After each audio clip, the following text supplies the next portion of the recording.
Operation clean heart নামে একটা শক্ত পদক্ষেপ নিয়েছিলেন, তাহলে এটা কিন্তু জনরায়ের বিপক্ষে অবস্থান নেওয়া হবে।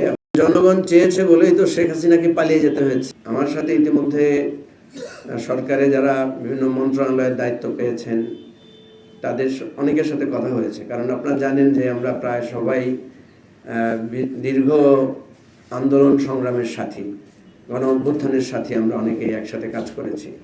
সুতরাং আমরা চাইব যে এই সরকার সফল হোক। আমরা চাইব যে ভুল ত্রুটিগুলো হয়েছে নির্বাচন উপলক্ষে সেগুলো আইনগত ব্যবস্থা নির্বাচন কমিশন বা সরকার নেবে। এবং সরকারের কাছে প্রথম যে প্রত্যাশা, যেটা আমাদের ব্যারিস্টার ফুয়াদ বলেছেন, যে দেখেন প্রায় 60% উপরে 70% মানুষ এই গণভোটে হায়ের পক্ষে ভোট দিয়েছে।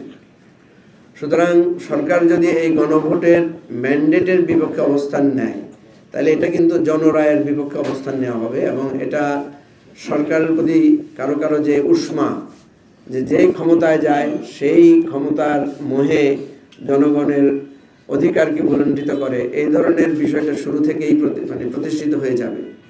সেজন্য আমরা চাইব সরকার গণভোটের যে ম্যান্ডেট, জুলাই সনদের যে আকাঙ্ক্ষা, জুলাই সনদের যে প্রতিশ্রুতি, সেটা রক্ষা করবে।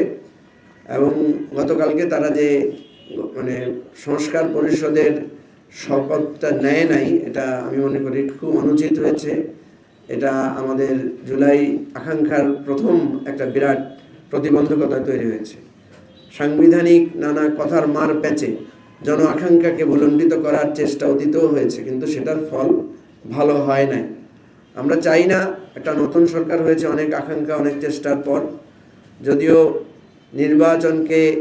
নির্বাচন ব্যবস্থার কারণে যে বিতর্কগুলো, যে অনিয়মগুলো হয়েছে সেগুলো হওয়াটা কাঙ্ক্ষিত ছিল না, এবং সেগুলোর আমরা স্পষ্টত তদন্ত এবং বিচার বা পদক্ষেপ আমরা দাবি করছি। আমরা সরকারের কাছে চাইব যে সরকার জুলাইয়ের সনদ বাস্তবায়ন করবে, গণতন্ত্রকে রক্ষা করবে, সুশাসন এবং জবাবদিহিতা নিশ্চিত করবে, এবং দুর্নীতির ব্যাপারে যে জিরো টলারেন্স ছিল সেই জিরো টলারেন্সটা তারা রক্ষা করবে।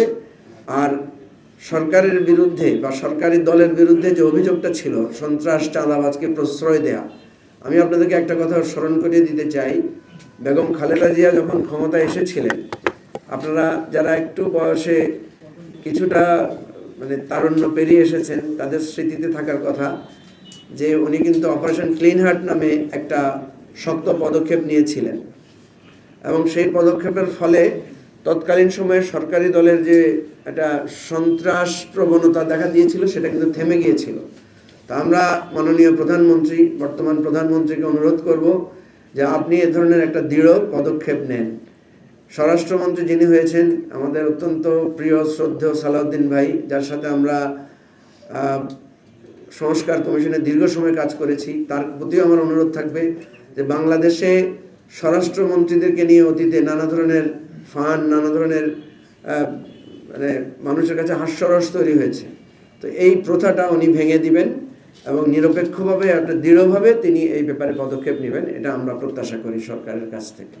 একটা নিষিদ্ধ সংগঠন তার কার্যালয় খুলতে পারে কিনা এ ব্যাপারে আমরা সরকারের দৃষ্টি আকর্ষণ করব। 1 নম্বর, ইতিপূর্বে আমরা দেখেছি যেখানে আওয়ামী লীগের লোকেরা তৎপরতা চালিয়েছে বা মিছিল মিটিং বা এ ধরনের উদ্যোগ নিয়েছে, সেখানে স্থানীয়ভাবে আমরা বেশিরভাগ ক্ষেত্রেই ছাত্রদল বা এনসিপি বা অন্যান্য যারা জুলাই অভ্যুত্থানের অংশীদার ছিল তাদেরকে প্রতিবাদী হতে দেখেছি।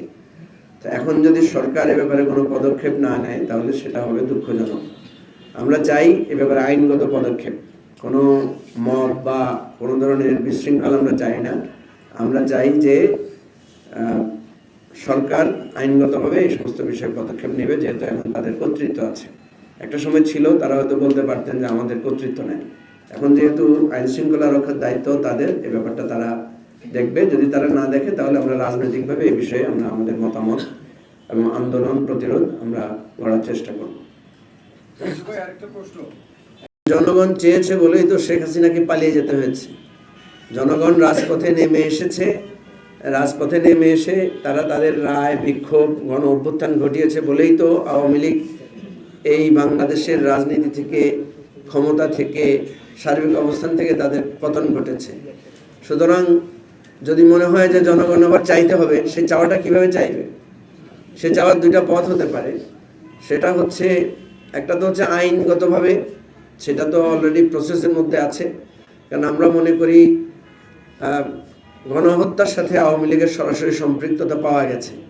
শেখ হাসিনা নিজে অর্ডার দিয়েছেন এবং আওয়ামী লীগ সিদ্ধান্তক্রমে ঢাকা বিশ্ববিদ্যালয়ের ছাত্রদের উপরে আক্রমণ করেছে এবং সারা দেশে ছাত্রলীগ যুবলীগকে লেলিয়ে দিয়েছে। তো এটা একদম ওপেন সিক্রেট এবং এর অনেক ডকুমেন্টারি এভিডেন্স আছে। আওয়ামী লীগ দলীয়ভাবে একটা গণহত্যাকারী দল, একটা মানবতা বিরোধী অপরাধে জড়িত একটা দল, এই ধরনের দল সারা পৃথিবীতে নিষিদ্ধ আছে। সুতরাং কেউ যদি বলে থাকেন যে আওয়ামী লীগ জনগণ চাইলে ফিরে আসবে, আমি মনে করি জনগণ গণ অভ্যুত্থানের মধ্য দিয়ে তার চাওয়া এবং তার প্রত্যাশার বিষয় ঘটিয়ে দিয়েছে। যদি সেরকম আবার চাওয়ার কারো আকাঙ্ক্ষা থাকে তাহলে আবার আরেকটা গণ অভ্যুত্থান হবে। আমার মনে হয় সেটা নিয়ে কারো কোনো বিতর্ক থাকবে না আর কি। ভাই একটা বিষয় বলবেন যে অন্তর্বর্তীকালীন সরকারের